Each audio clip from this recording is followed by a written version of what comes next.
clears. I am the recovery plug. What's happening, everybody? I hope everybody's doing good today. I know my day's going pretty good. It's Sunday. It's a wonderful day. And I just thank you for tuning into the video podcast today. Before we get started, you know how I always like to get my video podcast started, always with a moment of silence, followed by the serenity prayer for the addict who still suffers, and for those of you who are still bound down to the struggle of those strongholds that are keeping you down no matter what it is. So if you would, please join me in a moment of silence.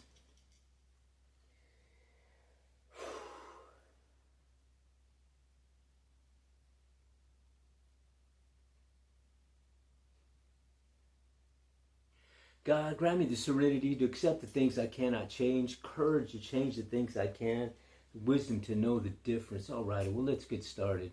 Man, how's it going, everybody? I think today's a great day. It's a nice day outside. It's just sunny. It's in the 80s. I mean, it's a good day, man. And, I started out my day my normal way with my meditation, my prayer, my cold plunge, and then did my church services, and it was just great. And overall, it's been a wonderful day, great day to be alive, great day to be sober, and it's just beautiful, man. So I thank you very much for joining the podcast with me today. And what I wanted to do today is talk to you about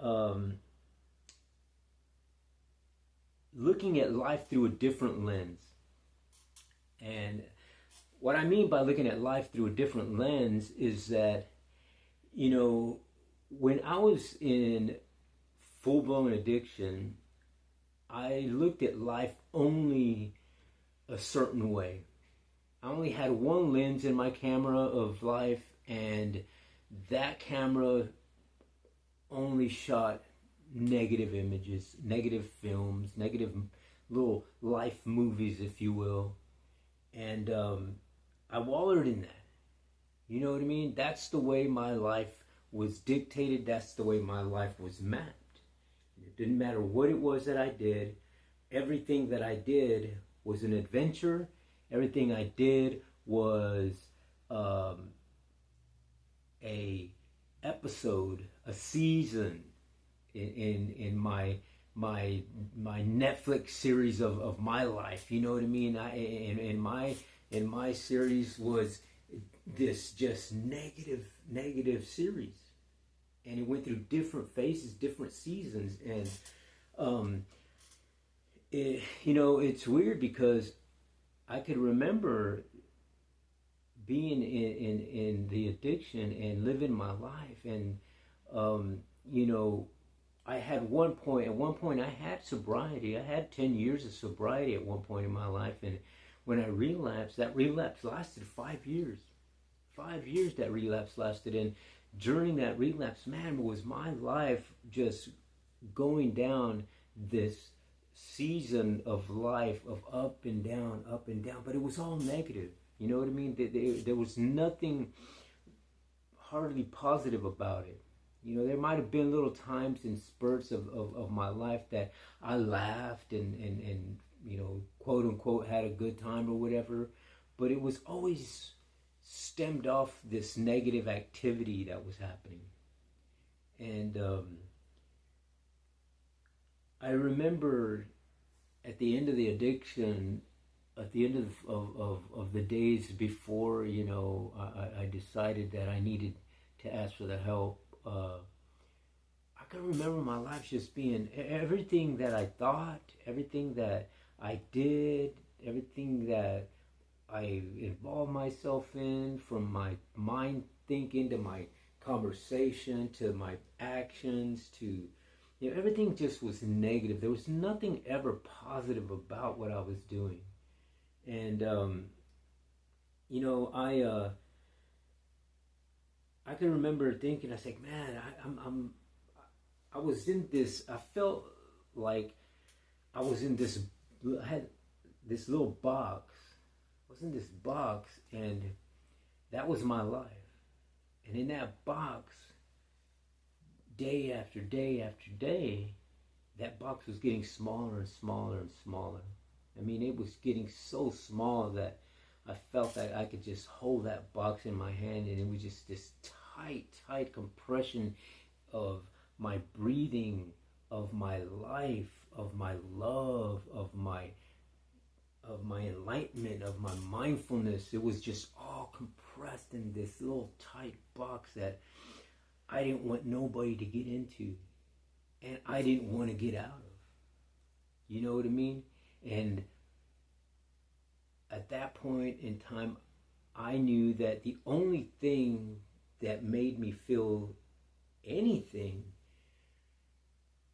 and that was in my lens of life, thought that it was making me feel better or giving me a temporary relief of the feelings I was going through, was the use of drugs. And I had adopted this remedy, if you will, oh gosh, since I was in the first grade. When I was in the first grade, I took my first drink of alcohol and I smoked my first cigarette of marijuana. And I remember then the feelings that I had when I was at that age, and the actions that I did in that drinking and smoking made me not feel those things that I was going through when I was going through those childhood traumatic experiences, was just amazing to me. And fast forward into my adult life, you know, in the relapse that I had, I knew that the drug that I was doing would mask those feelings. And it would get me into this lens of life that I called my season of the I don't give a F mode. And that's how I lived my life. I didn't give a F what happened to me. I didn't care how I felt physically, what was going to happen to me, who I was hurting, who I affected. None of that mattered to me. All that mattered to me was that I was going through this phase of not having my family anymore, not having a home anymore that I lost, not having a business anymore that I had no longer owned, and not having the material things in the form of my house, my possessions, my cars, and all of that kind of stuff was gone. I wound up homeless in the street with a backpack and a bicycle. And then the bicycle disappeared and I just was wandering around with a backpack on my back. And sometimes not even that. Sometimes, you know, that would get stolen and I'm running around just with myself. And in this lens of life that was just full of hatred, full of depression, full of anger, full of sadness, full of suicidal thoughts. And no matter what I was going through or how much remedy that I put into my body in the form of drugs, did it help? All I know is that that little box was getting tighter and tighter, and I just was kind of suffocating myself with this negative lens, if you will, and how I perceived life and how I thought about life. And I understood that the thought and the mentality that I had was in turn there manifesting these physical actions that I was doing. And everything was bad. Nothing good was happening in my life. And I can remember the day that I decided to put a different lens on that camera of life. And I saw something. As soon as I switched that camera, as soon as I switched that lens and put that lens on that camera of life, something came into my mind. And one of the first things that came into my mind was like, dude, you were sober at one point. Remember when you had those 10 years of sobriety? Remember that meeting that you were in and you heard that guy talk? You decided to do what he was going to do or do what he was doing because of what you saw in him that day? Remember how you felt when you were sitting in that meeting listening to this man's story and how you were broke down and decided right there in that point in time that you were going to put a different lens on your camera of life and say, I'm going to do what he's doing because he looks happy. What has he got that I don't have? And you did. You know, I thought about that. I said, okay, and you did that. And what happened after that? Well, you got 10 years of sobriety because of that. I can remember myself thinking, man, I was happy.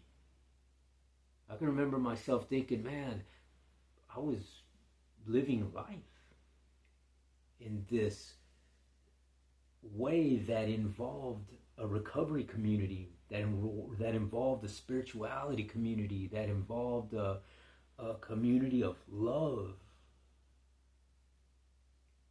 And I can remember the people that were around me.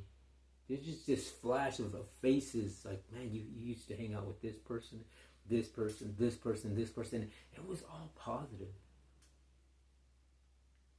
And I can remember at that particular moment in time when I thought that, and I was sitting in this park in San Antonio, Texas, and being a lookout for somebody who was shooting up drugs, and I was just being the lookout so that, you know, this is early in the morning, you know, 10, 11 o'clock in the morning. And I remember that wave of thought coming through me, and I just broke down and decided that day that I had enough. And I walked away, and it's like, man, I'm putting a different lens on my camera of life. And I got to do something different, because if I don't, then I don't want to be that person. I don't want to be this person that I am right there at that particular moment in time. And I asked for help. You know what I mean? I just cried out to my spiritual being, to my higher power, to my God of my understanding.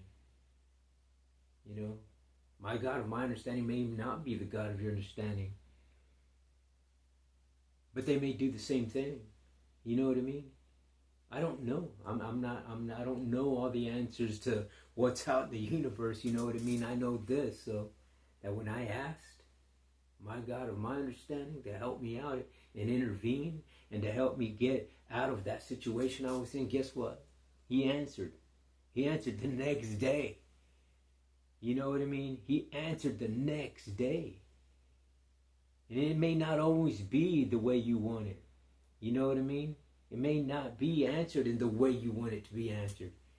I didn't know it was going to be the next day. But the next day, guess what happened to me? I got locked up. I got surrounded by 4 or 5 cop cars. And I'm getting handcuffed for possession.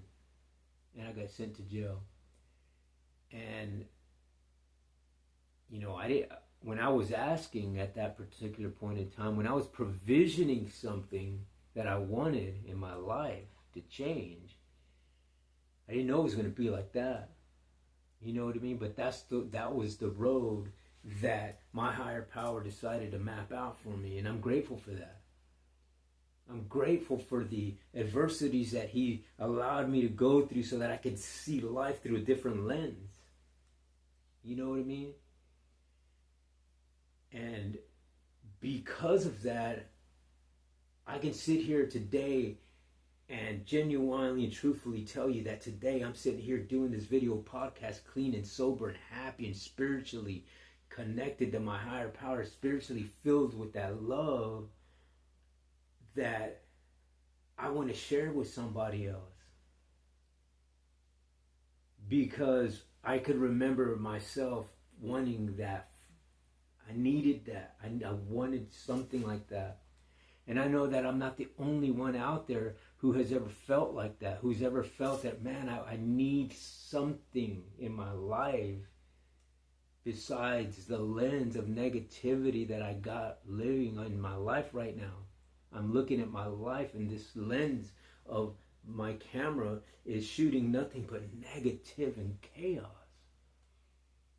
Please intervene and change it. And they did.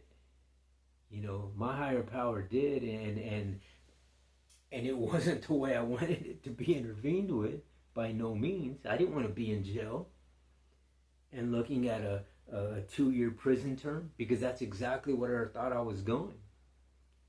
And I was sitting in jail for a little while. And when I got to go to court in jail, in the jailhouse, 2 people that were in front of me had the same charge that I had. And the judge gave them 2 years in a correctional facility. Just like that. No explanation, no nothing. It's just 2 years, bam, here. 2 years, bam, here. And the whole time I'm sitting in that line, I'm praying. And I'm asking God, intervene. Because I don't want to go to prison. I've never been to prison. I don't want to go. Been to jail a couple of, more than, a handful of times, but never to the big house. And this whole time I'm thinking, I got this flash, I got this camera that's reviewing my life in a flash in just a split second of all these pictures of people. And most of them were my family, my kids, things, like in that nature, and just thinking like, how am I going to explain this to somebody? I felt ashamed, I felt disappointed, I felt I felt terrible. But one of the things that I felt was, God, I need to change. I need help. I don't want to live my life in that negative lens anymore. And when the judge came up to me in that monitor and he asked me, "Oh, sees here that you're a veteran?" And I was like, "Yes, sir." And he's like, "Okay." So they told me to hold on for a minute. And then the prosecutor came and said, "Okay, well, this is what's going to happen. You're going to go back to your cell. We're going to give you a probation time, and you're going to have to go to a treatment facility. Do you accept?" And I'm like, "Yeah, I accept." And I went to a treatment facility after I got out of jail. You know what I mean? But here's the thing. Here's what kicker, just to throw that out there, is that while I was sitting in jail to go to this treatment center, the paper that I got said, you got 24 hours to report to the treatment center after you get out of jail. Well, after that court date, it took about another 2 weeks for me to get out of jail. And that whole 2 weeks, man, was I waiting for that 24 hours. I was waiting for that 24 hours because I know my addictive mind started rocking and rolling, man, and I know what I wanted to do. But because I had asked months before in that park, I had provisioned something in that park that I had no idea that I was even doing it. God had already wrote it in stone, if you will, and he knew where I was going. So when I got out of jail, I went straight to the treatment center. And I was bitching. I was like, "Hey man, I'm supposed to be out for 24 hours. They said, "No, you're not. You get in the van or you go back up to the cell." I had no choice. I get into this van, go to the treatment center, and I stayed there for almost 80 days.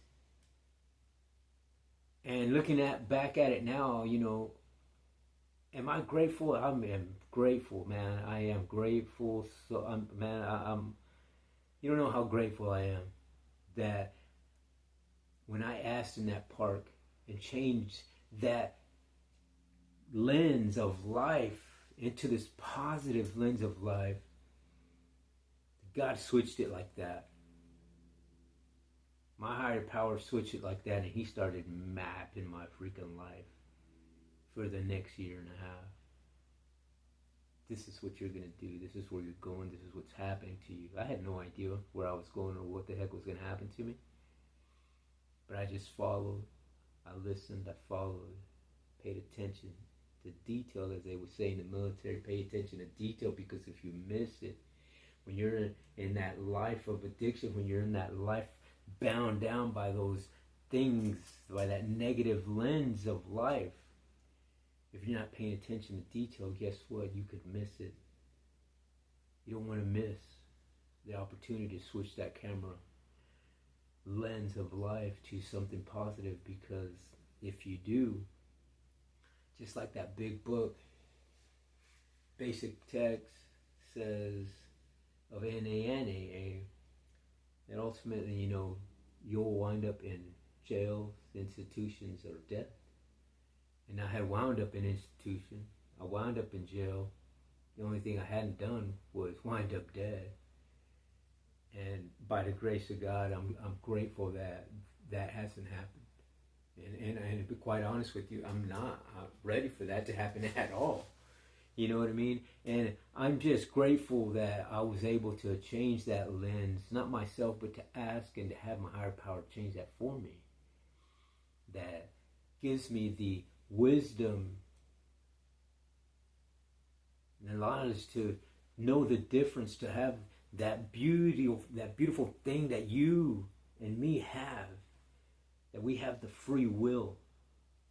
Imagine that's a gift, my brothers and sisters. It's a gift to have the free will to choose what you let go into your mind and what you let into your subconscious mind. Because whatever you allow into the subconscious mind, my friends, is what is going to give you the feelings, the emotions, and in turn there give you that action. And you want it always to be positive. So it may be time for you to change your lens in your camera of life to a positive one. And it starts just by doing little things at a time, man. Little things at a time. Just to let you know how one of the things that I would do is that I would get up when I was in the treatment center and then in the sober home. I'd get up and I'd make my bed. I'd make my bed military style. I mean, just really nice, you know what I mean, and tight, and slap a coin to make sure that coin bounced a foot off of it. The only reason I did that was because I was paying attention to detail. I was doing something positive that was getting my mindset into that positive note. And I did that every single day. I made my bed like that, make sure that it was just perfect. And then I would pray and I'd do a meditation. Did this every morning. I would do the affirmation in the morning. Every single morning I did the affirmation. And every single morning I would go out there and walk and run laps. Because I knew it was positive. And that's how I had to get my mind reprogrammed, so that when I got out of these facilities, that I'm not going to go back into that negative thought process, into that negative lifestyle. And I'm here to tell you that it can happen, because it has happened for me. Somebody who's in addiction for the last, 5-6 years. I've been clean and sober for, a little over a year now, almost a year and a half. And I'm grateful, man, because I know that it can happen. It can happen. And it didn't happen overnight. By God, you know what I mean? I still have days. But I know how to maneuver my mindset now. I know what to do now. I got the wisdom to know the difference of what to pick and choose what I think and let into my subconscious mind. And it's just little things at a time. You know what I mean? Little actions at a time, little positive actions at a time will get you into this, routine, if you will. And then your thought process just starts automatically defaulting that way. You know what I mean? I wake up today and the first thing I do is I'm praying. It's as soon as I open my eyes, that's what I'm doing. And it's just weird like that, but as soon as I open that I know that I'm awake, I start reciting prayers. And that's because I've been doing them for every single day for a year and a half now, that my mind, as soon as I wake up, that's what I do automatically. That's the lens of my life today. And that's how my episode of my life starts on the daily. You know what I mean? And it's great. It's great, man. I'm not, by all means, not as every day is roses, but every day is a good day. Every day is another day sober. Every day is another day closer to the goals that I got, to the, to setting that positive, documentary, if you will, of my life. And, so I just wanted to, throw that out there today. You know what I mean? That maybe today is the day that you change the lens of your life to always being positive. Because if it could happen for me, man, it could definitely happen for you. I can guarantee you that. But, at this time, man, if you would, please give me a thumbs up, give me a comment, subscribe to my channel, share my channel, because ultimately this is the only reason that I do this video podcast, is to share the message to the addict and to those people still in the struggle, that are still suffering and who need the help, who need to hear that encouraging word, who need the help to come to this side of positivity, spirituality, and recovery. And I just feel that that's my service work. And if I could just help one person today, godly, you know what? Then my due diligence is worth it. This video podcast is worth it. It's worth me saying these things because it's helping somebody.